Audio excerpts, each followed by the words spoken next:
Velocity, New York. What do you think, right?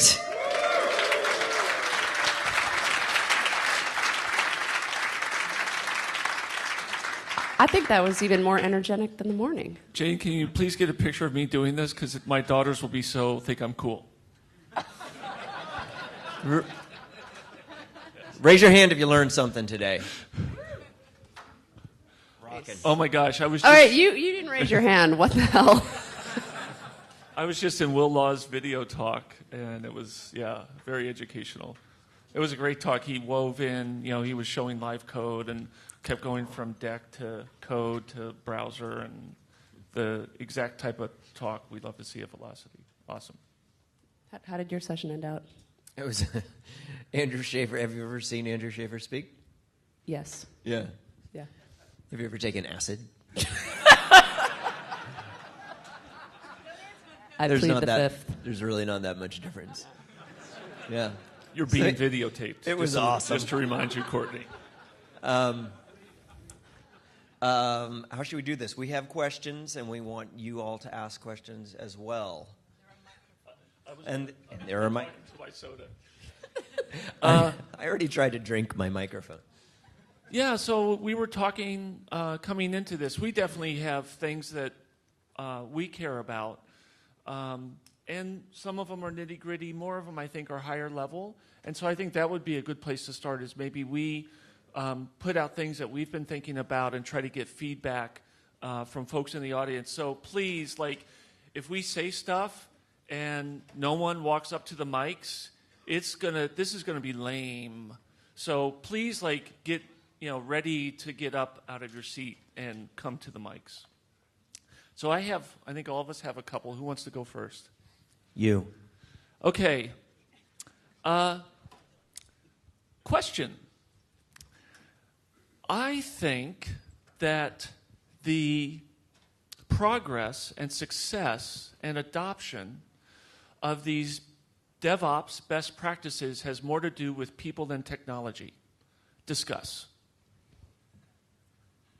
That was a directive, not a question. Discuss now. Isn't it true that, my opinion... We have somebody. The mic's not on. Can we get the mic on? Hello.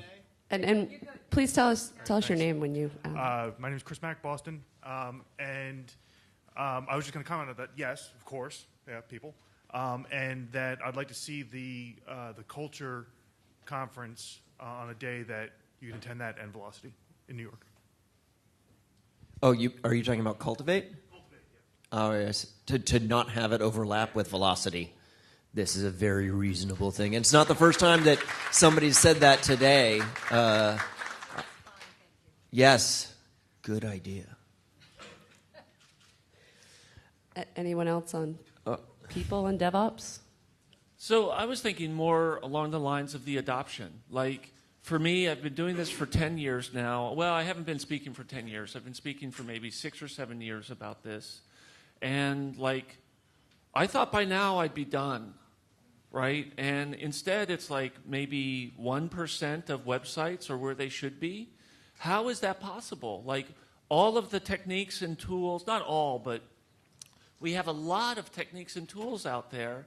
And I just feel like making inroads is so hard. And some people say, well, if the tools were easier or if the techniques were easier to understand. And it's we could definitely improve the tooling and the techniques.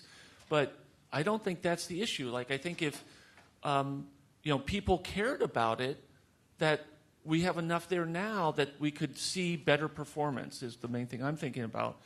And that's not happening. I think it has more to do with getting people to care about it. How do we do that? Come to the mic, please. There's mics in the aisles that you need to walk up to. Crowd surf. Go.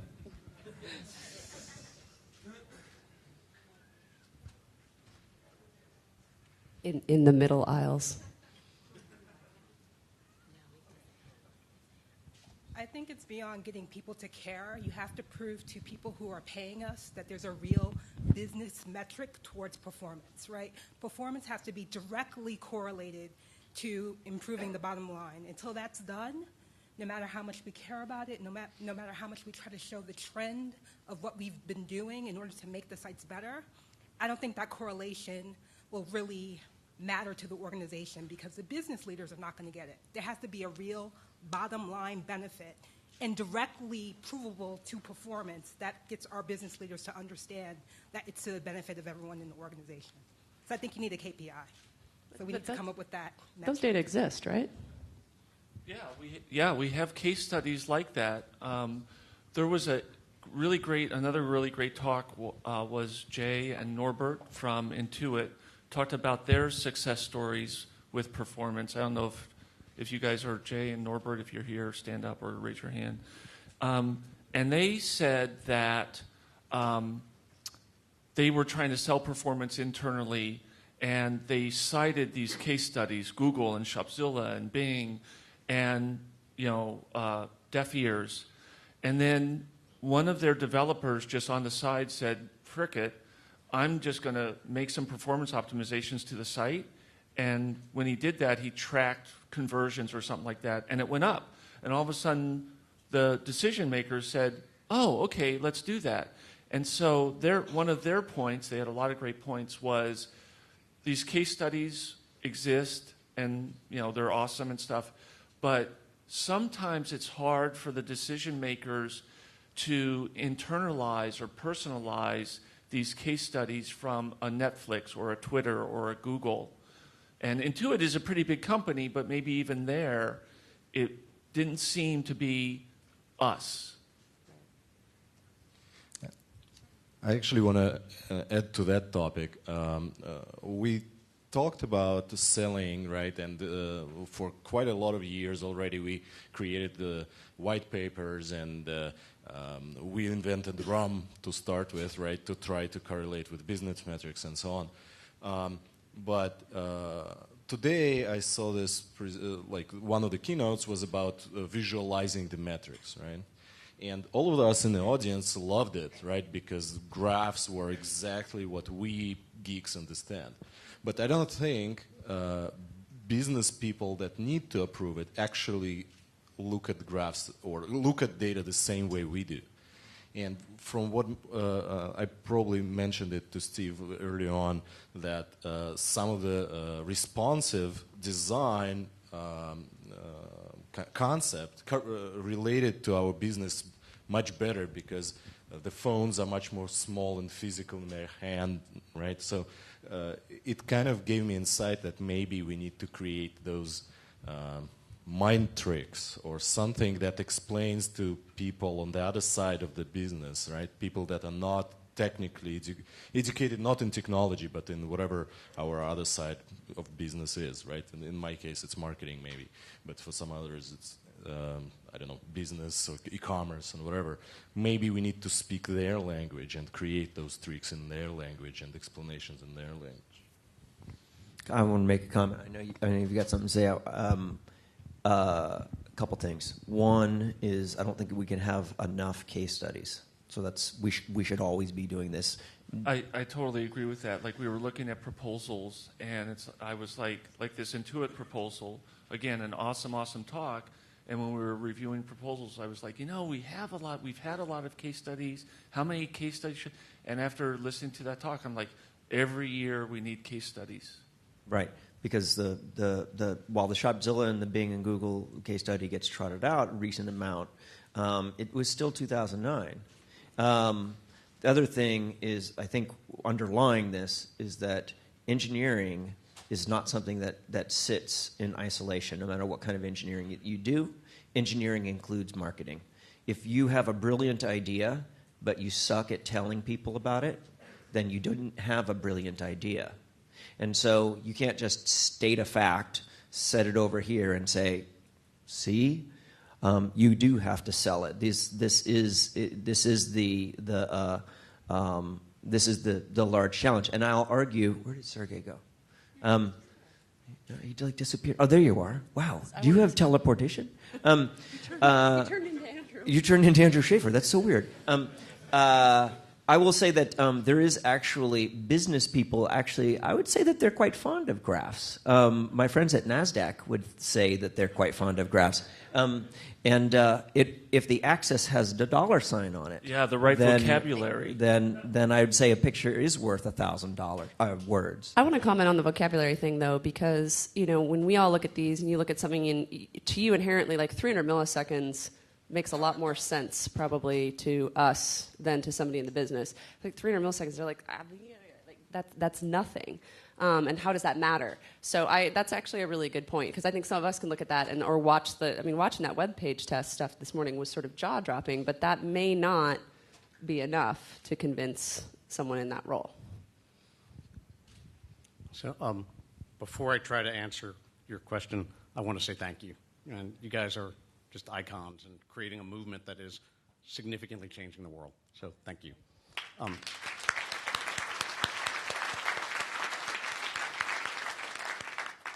At the same time, I don't think you're viewing the problem correctly. Bring it. Go on.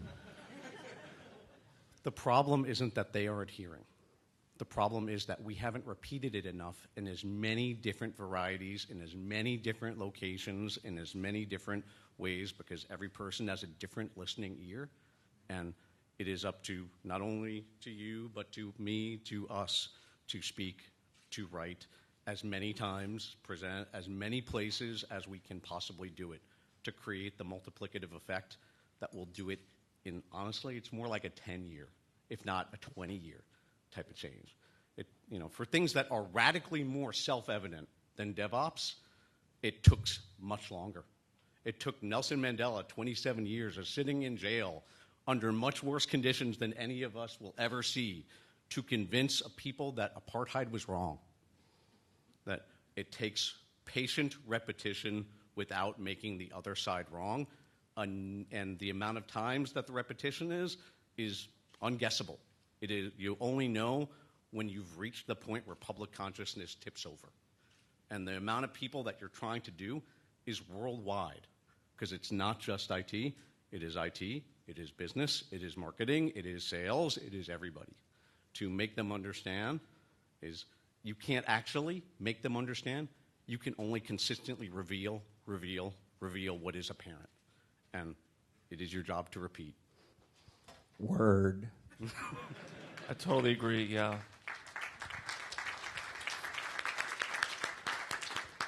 This should be good. Based on the way you set this up, the obvious thing that's happening is people are building it wrong faster than people are getting your message. And I would actually sort of change the way he wants to approach things, and that's that I don't actually care if everyone's website's fast. If you think it's such a disadvantage to one of these businesses and you understand their business, why don't you crush them? I mean, that might be I knew this was coming. I just knew it. I mean, that might be a privileged position for me to take, and I'll accept any criticism or critique on that. But if these are such big deals, if it's such an advantage, build a business and crush them. Darwinism wins. On some time scale.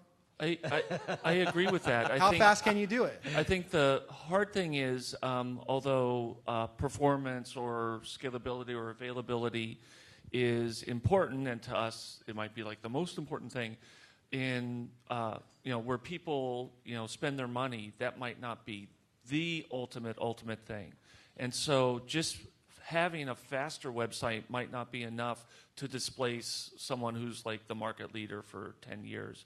But to that point, one thing I do try to do is, especially in areas where I think performance is lacking, when I find a startup that is doing technology right, I really try to promote that. And a great example is Trigit. So you're actually answering your own question, because what you're saying is it's not actually that important. If it was that important, they would have fixed it already, right? If it was that big a deal to the business bottom line, to what their advantages are in the market, they'd already be fixed. And okay, I'm on. You asked. I'm on videotape, so I can't tell you the actual anecdote that I would want to tell you. But sometimes someone can be a market leader, and again, like you can't displace them on the competitive differential of performance. Which means that they're improving their own performance doesn't actually change their bottom line that much. Right? So rational agents maximizing utility functions. Nash equilibriums. I knew Nash equilibrium was going to come in. It always does. Well, before you answer, are there any other mathematicians behind the microphone right now? No more. Okay, I don't know. Andy? Yeah, we've got a complexity problem in that, the number of devices and the way people are accessing the web is exploding. And, how does a developer cope with that? Is that part of our problem? Not just the business case, but there's a whole huge amount of technical people out there who just don't know. I would. That's a really good question, and I don't have any answer, but I do want to submit a patch in that complexity in that scenario. And you made one case, which is the diversity of devices. I'd say that complexity is a thing. However, it might not be a problem. Might also be just a property that could be an advantage. The number of devices means that your site, well, maybe crappily, may be displayed on an ever-increasing surface area. So at the same time, it's a pain in the ass to keep up with. I'll give you that.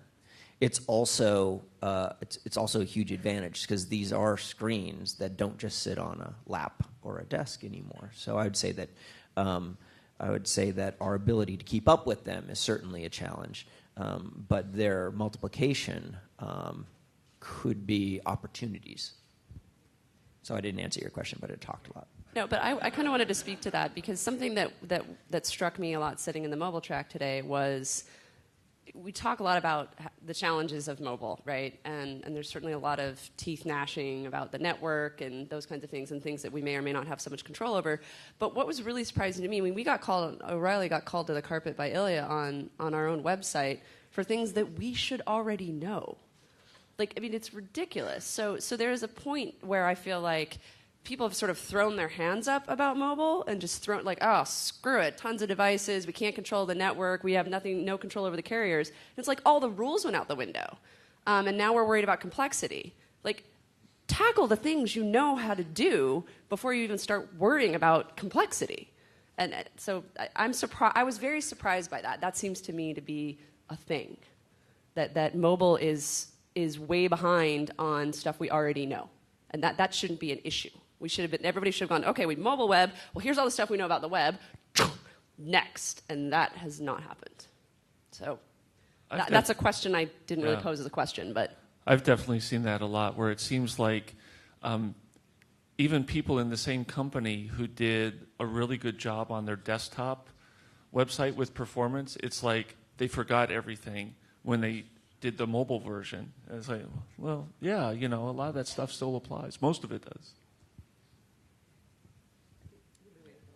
I just wanted to say that, I think it's really awesome that at the Velocity Conference we spend a decent amount of time talking about cultural issues, but we do also talk about execution, and I think part of getting people to care about it, I think, is probably just a matter of starting at the grassroots level, giving them the tools to execute in the direction of the best practices.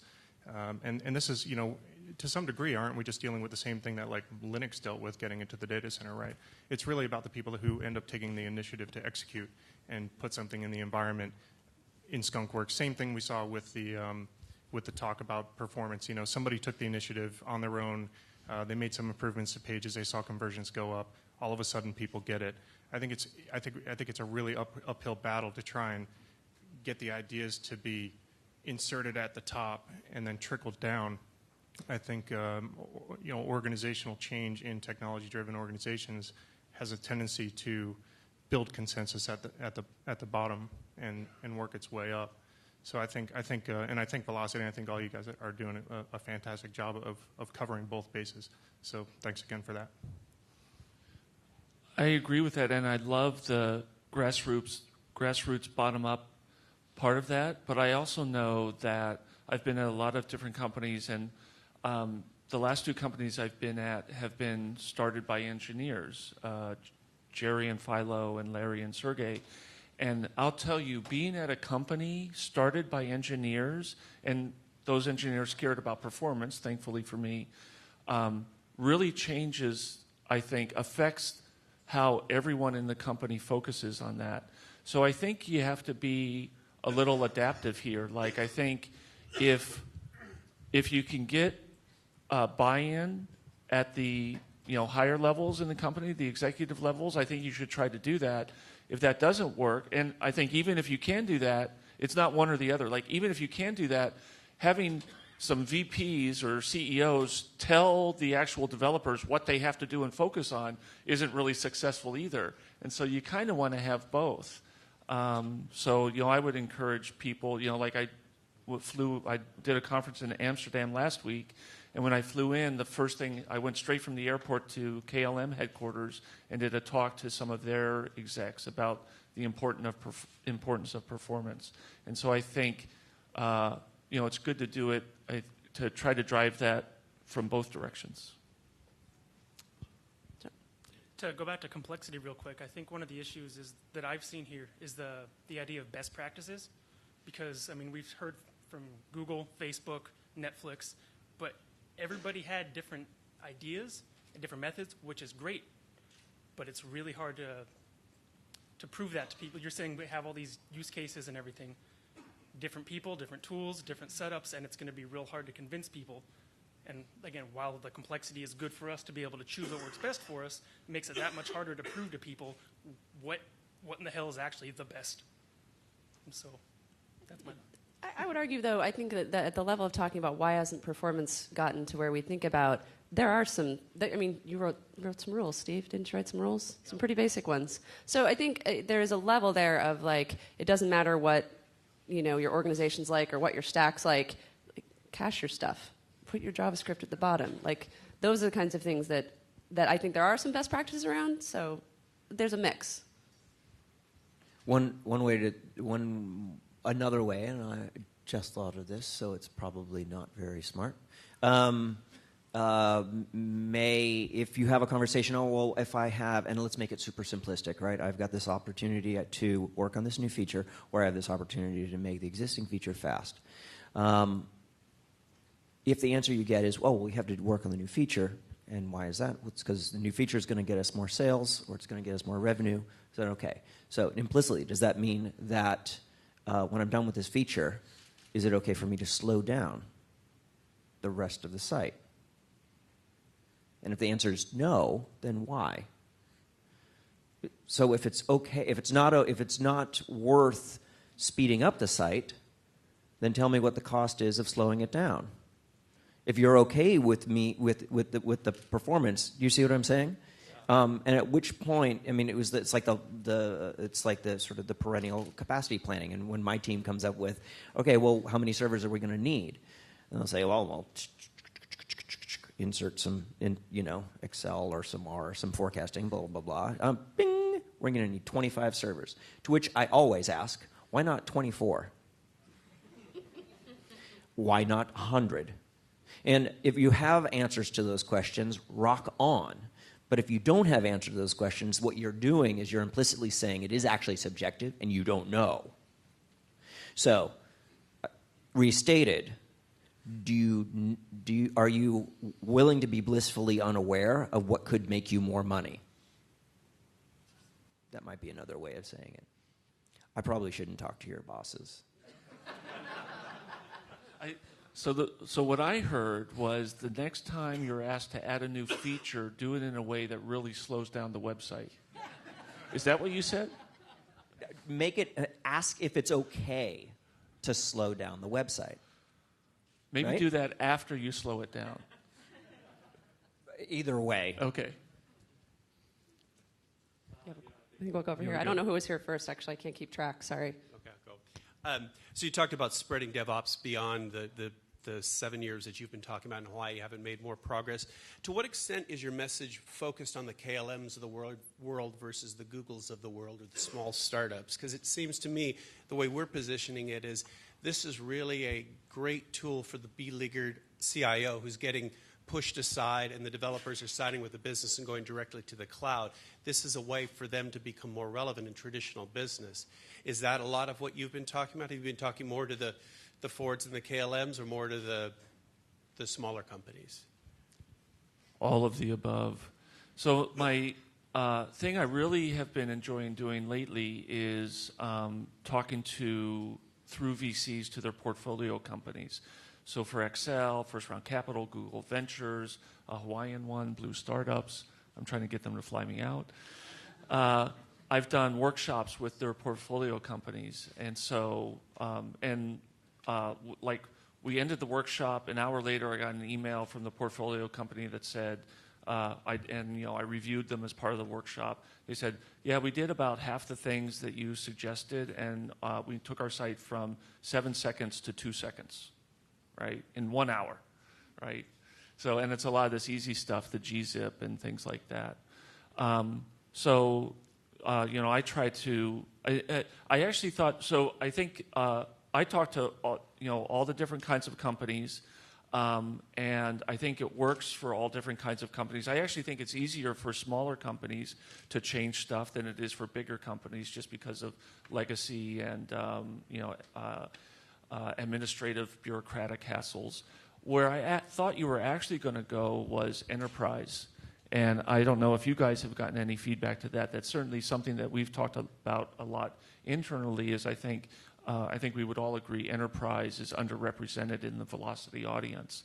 And I think that especially here on the East Coast, maybe there's more awareness and need for that. So I do talk to all kinds of companies, but to be honest, not many enterprise companies. They're all types of web companies, but not so much enterprise. One of the things I think might be helpful, did you happen to see Andrew Schaefer's talk just earlier? I just flew in now. I just did this last session. Oh, you just came for this session? This experimental, weird thing that we're doing? Okay, well, luckily for you, it's on videotape.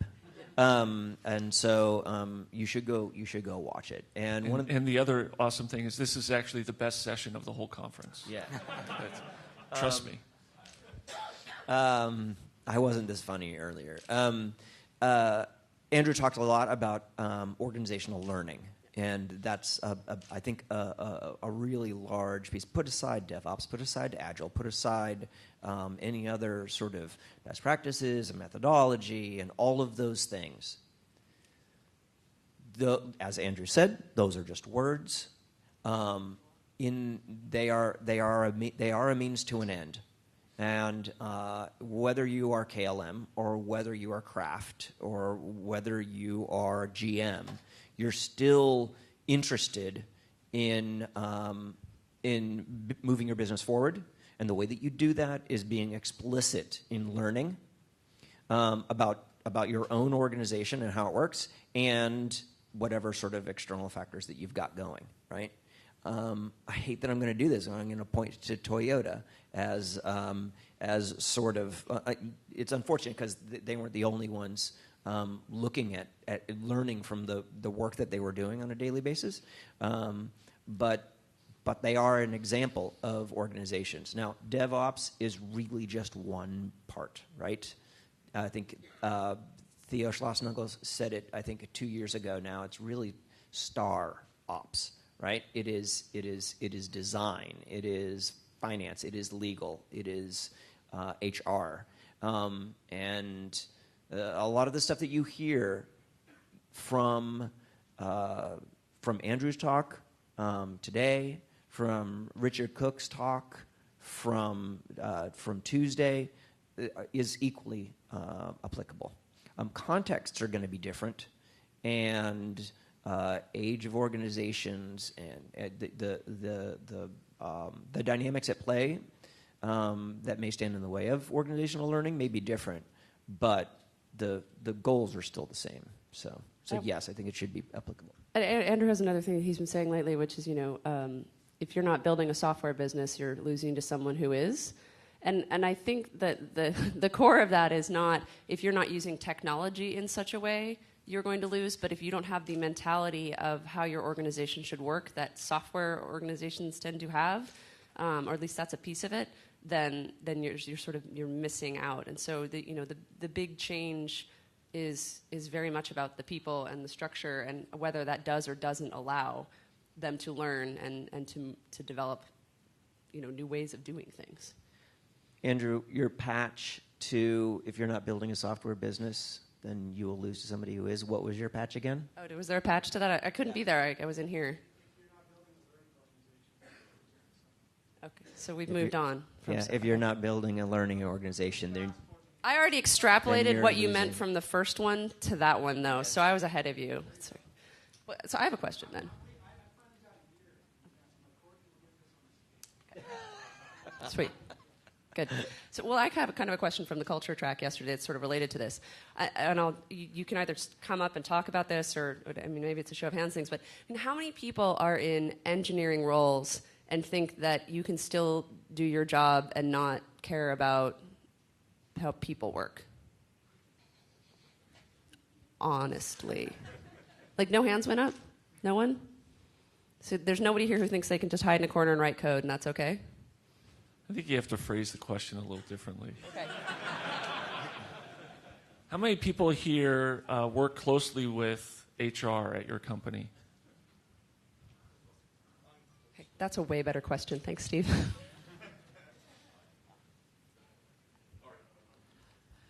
Hi.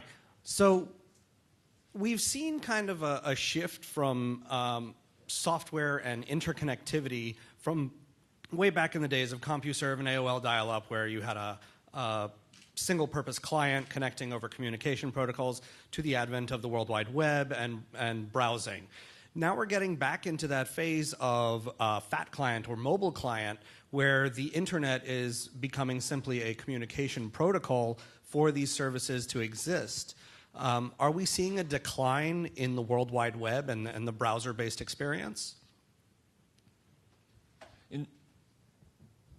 In what way do you see, I thought maybe, so in what way do you mean, are you saying mobile devices are fat clients? They are, yeah. Many are. And what's an example of how that's true? So there's many services, take Glide, for instance, which is a video text messaging application which has no website or web presence. It's purely mobile to mobile. And it's all using the internet. So it's still over the World Wide Web, but there's no website. So are we seeing kind of a shift where companies are now starting to focus on delivery over the web as kind of a mechanism, as opposed to still building HTML, CSS, and JavaScript websites? I'd just say that the presentation layer is changing. I don't think that there's anything much more than that. I think that there's a lot of advantages to a mobile device. There's a lot of disadvantages to a mobile device. They are not the same as a desktop and a desktop browser. But in the end, before there were browsers, there was Gopher. So yeah, I think that the presentation layer is the place that is changing. I don't. It's unlikely. I don't. For this foreseeable future, I still think that it's a truism that there's communication protocols over the internet delivering to some device. Yeah, and does it matter? I don't know. Somebody looking for a job is going to focus their efforts into a field that's going to be desirable. Fair game. Right. Today's Objective-C is yesterday's Perl. Do you have any more of those stored up? You've been writing them all day? No? There's still programming languages, right? This is just computers and software, and there's a language, there's a way. Deployment is a little different, but deployment from the days of AOL was very different. You deployed to a CD, which then was mailed to everyone's doorstep, and so and now you put it in the hands of an app store, and yeah. I don't think that it's so I think it's different. I don't think it's so radically different to call, say, paradigm shift on it. Ilya. So I actually want to go back a little bit to one of the earlier comments around we could do so much more in terms of educating people, doing more talks, getting on the stage around the world. And I think there's no better testament than this conference, right? Like, kudos to you guys for organizing this event, the first one in New York. There's a great turnout, lots of great talks, great conversations. And, I'd love to see it spread more widely. So I'll pay you later, Ilya. You'll tell me later. All right, so I have an idea or maybe a suggestion. So I also see a lot of demand from developers, right? I've had the opportunity to present a lot of conferences. I do see the conversation changing. People are asking more performance-oriented questions. I'd love to see Velocity be more proactive about that. I'd love to see the content go out wider.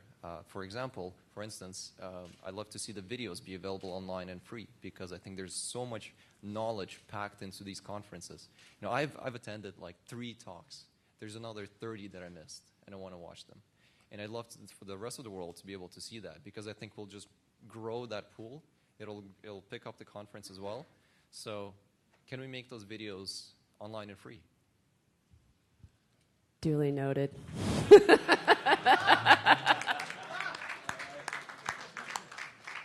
I think one thing about, for example, taking Velocity beyond California where we started is there's a money side to that equation, right? And it costs money to, for a lot of this. So I think that's, there are some things that, are taken in consideration into that business proposition. I think one thing that's really awesome, I don't know, I think maybe we only mentioned this to speakers, maybe not to the audience, is that speakers have access to their videos and can post them if they want. So, for example, you could post yours and Philip could post his. All the speakers in the room, please post your videos. Thank you.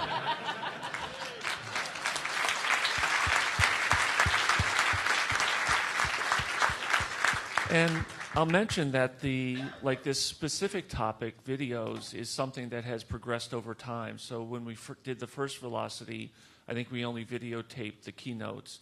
The second Velocity, we videotaped the keynotes in one of the afternoon rooms. And now today we have it where I think we videotape the keynotes and all 3 of the jury tracks. I don't know about the sponsor track. And then, 2 years ago, all of the videos were behind the paywall, and now any speaker's video that they post is not. So, this, I don't know what it's going to be going forward, and it is something that could change. And I think this is a great piece of feedback to get. Although maybe it's just me. I personally don't like watching videos, and I especially don't like it when I have a queue of 10 or 20 videos that I need to watch. And so I think that would really help. What I thought you were going to say and what I'd really like to see is more velocities. I think the human interaction part of it is really important. We don't record the hallway track, which is really too bad. Well, maybe the NSA does. Yeah. So I'm sorry to be up here again. You're back. I think that you and Andrew and Ilya actually just danced around a new way to talk about it. And that we tend to fool ourselves, especially in IT, that the only thing that motivates the business is money and economics. And that just ain't true. And that's also, that's not why. The why is actually for the human condition. It's for the guys who are doing 60-hour weeks, wearing pagers on their belts. That's why. It's to bring information faster so that the human condition of our users and our customers can be better, because we want to improve their lives. We want to improve the lives of the employee, the lives of the customers, the lives of the users, and the lives of the company. And it makes money. And it makes you less viable to competitive threats. It's all 3. Speak to the big 3 motivators: love, fear, money. Thank you. +1. Sergey's back too. Yeah, I'm back. In addition to videos that we are talking about, I think education is not only bringing what we have now to the wider audience. I think we can look at education in in the areas where it's not only early adopters like all of us. Well, it's maybe not that early adopters anymore, but still, I have a feeling that we are not looking at more traditional ways to educate about performance in particular. At least I don't see much concentration on college education and, well, maybe some hackathons are happening, yes, but not beyond that. What do you think is needed for us to go and start traditional education, colleges to care about it, not just core computer science that is, I think, a little bit antiquated in that way? Bring a little bit more craft to our science. I don't know. I'm not sure I could answer the question of like how you fix our educational system. I can't believe I'm going to quote Andrew again. Why does this keep happening? Because he's good. Yeah. We've been talking about this about companies. I even think of Velocity this way a little bit, about companies being graduate schools for our field. And while in my heart of hearts I like to believe that there are ways that we will be able to fix the educational system, I think that it is on companies as well to be better at how you bring people on board, how you're training them, how you're sharing that information, how you're being a learning organization. I think that while there's this intractable problem of solving, you can't just say, well, that sucks and what we're getting doesn't work, so, right? So I think that, tech companies have the ability to work on this within their own organizations. Okay, I think we've got time for one or two more comments. Hi, Igor Mushnik, Constant Contact. I actually have a suggestion here. We're all talking about DevOps, it's all-inclusive culture, developers and ops, but is it me or maybe, it's actually interesting to see the statistics, how many developers here, but I have a feeling that it's overwhelming presence of ops. So I'm coming to DevOps from 25 years being developer, running startups and actually breaking my neck many, many times. So I learned my lesson, but I would like to see better, maybe like more inclusive developer presence here and maybe like theme that make developers like to come here and actually create this like better merge and cross-pollination of the ideas. What do you think? Agreed. I will say, though, you might be surprised. How many people here have written public-facing code in their organizations? So I would say, raise your hand if you know the CAP theorem. All right. So I would be surprised, actually. So titles or possibly domain expertise may be a lot more mixed than you think. I'd say that a lot of Steve's track, all of the tracks are going to include developers. It is different, however. I will tell you that the Velocity crowd is very different than, say, the crowd at QCon or at GoTo, and I think there's a reason for that. Having said that, those conferences and OSCON have DevOps tracks and have ops tracks. So yes, there should always be more, and but more. And I think what Steve has said in a couple of times this past week, it sure would be awesome if designers came to Velocity. So yes, the more the merrier. More developer theme maybe can excite a little bit more. If you can describe what a developer theme is, then we can like hardcore performance server development. Sure. Yes. So yeah. I understand that there's like a web theme, which is great, but maybe let's get a little bit down the stack. I hear what you're saying. Yeah. Sure. And O'Reilly, you have like a whole range of representative and speakers that you I can look forward excite. to seeing your proposal. I will. Like we say, patch is welcome. And just to be clear, this wasn't like a hypothetical like proposal to change the Velocity conference. He's talking about the call for proposals. So like if you have server programming ideas about improving server performance or anyone else, then the CFPs for the upcoming next year's conferences are open soon. So we have time for one more. Adeline. One last one. I'll make it quick. Just going back to the comment about how do we improve education and how do we get more, a wider array of topics taught to people outside just core computer science. And I've had some personal success just going up to local school districts and saying, hey, I want to come into your AP computer science classes. I want to talk to kids who are interested on working with computers, and I just want to tell them about operations. I have never had one school or one school district say no. Every single teacher out there says, we need people to come in and just talk about this. Tell people that this is, there are real careers around this. There's a lot more than just sitting at a desk and just writing out code and that being the only thing you do, because right now that's all that they can tell people. So I would say it is a lot of work, but find a school, find something local. If you're in a small town, a big town, it doesn't matter. Just go somewhere. Just say, hey, I want to talk to your kids. Just give me 1 hour. I don't have to come back if you don't want me to, but if you like, I will. Just let me talk. Let me tell them what's going on. Tell them that there are all these opportunities, that there are legitimate careers in this stuff, and how to get there. And, this is one of the things that we're doing with Ops School. And if anyone wants to know more, come talk to us about it. Little plug there, sorry. But this can happen, and we can make a difference. And it's, I've seen that, individuals can really make a big difference here. So I encourage everyone to do that. That's a nice message to end on. Thanks, Evelyn.